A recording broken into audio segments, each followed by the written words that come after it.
Hey there, this is Justin, also known as the Wrench Head Lawyer. Today I'm out here at the Van Nuys Courthouse working to help keep people out of jail. Today I want to talk about something that happens after you've been convicted. So if you were unfortunate enough to end up with a DUI conviction, what do? Like, you might be like 2 years down the road, you might be 10, and it's affecting your life beyond just the consequences that the court prescribed you. Like, it might be stopping you from getting a job, might be stopping you from getting professional licensing.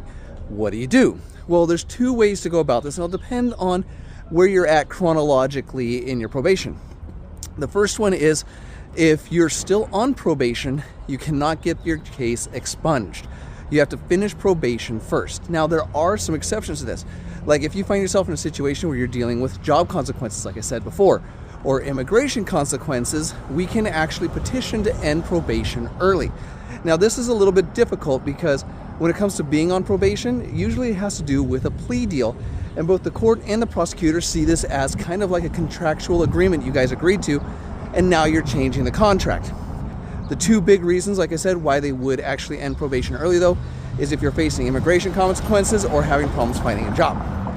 Once your conviction is no longer on probation, then we can file to have it expunged.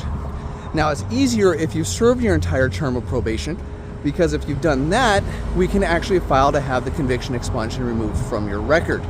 Now, the interesting thing about this is, a couple of years ago, Gavin Newsom signed what's called the Second Chance Initiative. And that means that any nonviolent felony or misdemeanor, which a DUI is just a misdemeanor, usually, there are some felony versions, are automatically expunged when you're off of probation. However, they only meet like once a week to go over these cases. There's a ton of them, so usually it gets missed. So what you're going to want to do is run a background check. If you still see it, then we can work on getting it expunged. I hope this answers any questions you may have had about a conviction that's plaguing you still. If you have any questions about law, go ahead and send me a message. I may answer it here in a video.